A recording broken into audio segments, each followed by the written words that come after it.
দক্ষিণ লেবাননে স্থল অভিযান চালালেও হিজবুল্লাহর বিরুদ্ধে সুবিধা করতে পারছে না আইডিএফ। এখন পর্যন্ত স্থল অভিযানে তেমন কোনো সাফল্য তুলে ধরতে পারেনি ইসরায়েলের সামরিক বাহিনী।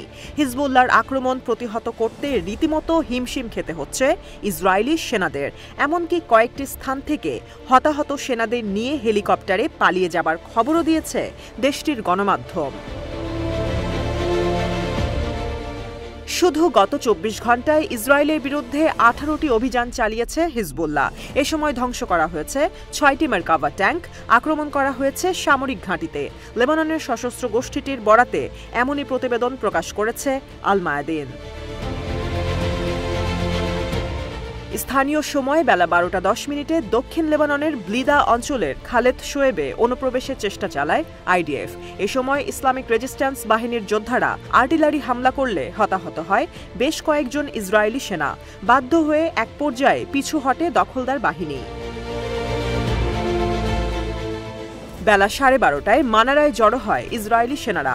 এ সময় তাদের লক্ষ্য করে মিসাইল হামলা করে হিজবুল্লাহ, যা সরাসরি আঘাত হানে সেনাদের ওপর।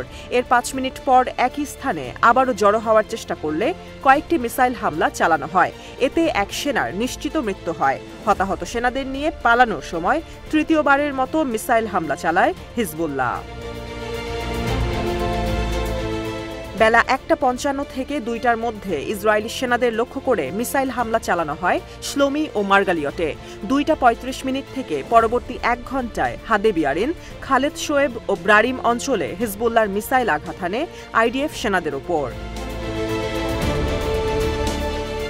শুধু মিসাইলই নয়, দখলদারদের উপযুক্ত জবাব দিতে ব্যবহার করা হয়েছে ড্রোনও। ইসরায়েলের দক্ষিণ হাইফায় 7200 নামে পরিচিত সামরিক ঘাঁটির মেইনটেন্যান্স, রিহ্যাবিলিটেশন বেজ ও এক্সপ্লোসিভ ফ্যাক্টরি লক্ষ্য করে অসংখ্য কামিকাজে ড্রোন হামলা করেছে হিজবুল্লাহ, যা সঠিকভাবে আঘাত হানার তথ্য মিলেছে। এছাড়াও মালত তারশিহা ও সাফেদ অঞ্চলকে লক্ষ্য করে চালানো হয়েছে মিসাইল হামলা। সন্ধ্যা ৮:৩০ থেকে পরবর্তী ৩ ঘণ্টায় অগণিত মিসাইল ও রকেট হামলা প্রতিরোধে বেগ পেতে হয় ইসরায়েলি সেনাদের। এ সময় কাফার গিলাদি, কারমিয়েল, ইফতা, আল বাগদাদি সহ বেশ কয়েকটি স্থানে আইডিএফকে লক্ষ্য করে হামলা চালানো হয়। সবশেষ রাত ১১:২০ সমবেত কণ্ঠে লাব্বাইক ইয়া নাসরাল্লাহ উচ্চারণ করে দক্ষিণ হাইফার কারমেল সামরিক ঘাঁটিতে ছোঁড়া হয় অসংখ্য ফাদি-1 মিসাইল। হিজবুল্লাহ জানিয়েছে, লেবাননের জনগণকে রক্ষায় দখলদারদের নির্যাতন ও আগ্রাসনের বিরুদ্ধে প্রতিরোধ চালিয়ে যাবে যোদ্ধারা।